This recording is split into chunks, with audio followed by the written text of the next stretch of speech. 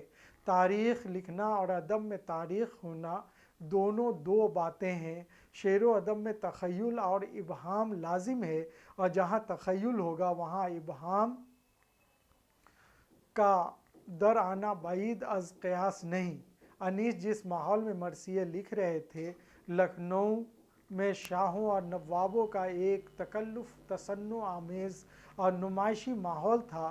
انہوں نے اپنے ماحول کے مزاج کا احترام کرتے ہوئے نمونہ پیش کیا اور ادب کو ادب رہنے دیا، نیری تاریخ یا مذہب نہیں بنایا۔ جہاں مبالغے اور حسن تعلیل جیسے شعری حسن کی چندہ گنجائش نہ تھی، میر انیس کی یہ صاف گوئی ملاحظہ کیجئے: بزم کا رنگ جدا، رزم کا میداں ہے جدا، یہ چمن اور ہے زخموں کا گلستاں ہے جدا، فہم کامل ہو تو ہر نامے کا عنواں ہے جدا، مختصر پڑھ کے رلا دینے کا ساماں ہے جدا، دبدبہ بھی ہو مصائب بھی توصیب بھی ہو، دل بھی محظوظ ہوں رقت بھی ہو تعریب بھی ہو۔ مدیح رزمیہ یا مرثیہ میں مبالغہ اور حقیقت کے حوالے سے فضل امام رضوی لکھتے ہیں: یہ یاد رہے کہ ادب ضرب و تقسیم کا سوال نہیں ہے جو تجربہ گاہ میں بیٹھا ہوا اسکریو کیج، ویرنر کلیپر یا ٹیسٹ ٹیوب اور سلائیڈ کی مدد سے نتائج برآمد کیا کرتا ہے۔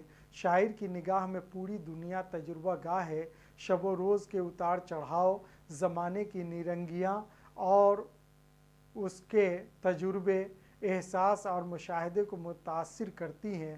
شاعر کا تخیل، تصور اور شے کی حقیقت تک پہنچنے والی نظر مورخ، سائنسداں اور ریاضی داں سے قطعی مختلف ہوتی ہے۔ یوں بھی سامعین اور قارئین کے ذہن و دماغ کو متاثر کرنے کے لیے مبالغے سے کام لیا جاتا ہے، اور خشک حقائق کو بھی شاعر روح شعر میں اسی مبالغے کے سہارے ڈھال لیتا ہے۔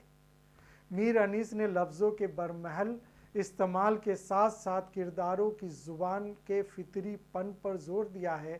مرد کی زبان کیسی ہو، عورتوں کی زبان کیسی ہو، بچوں کی زبان کیسی ہو، ان معاملات پر غور کرتے ہوئے حیرت ہوتی ہے کہ میر انیس نے ان امور کا نفسیاتی مطالعہ کتنی باریکی اور احتیاط سے کیا ہوگا کہ لفظوں اور زبان انگوٹھی کے نگینے معلوم ہوتے ہیں۔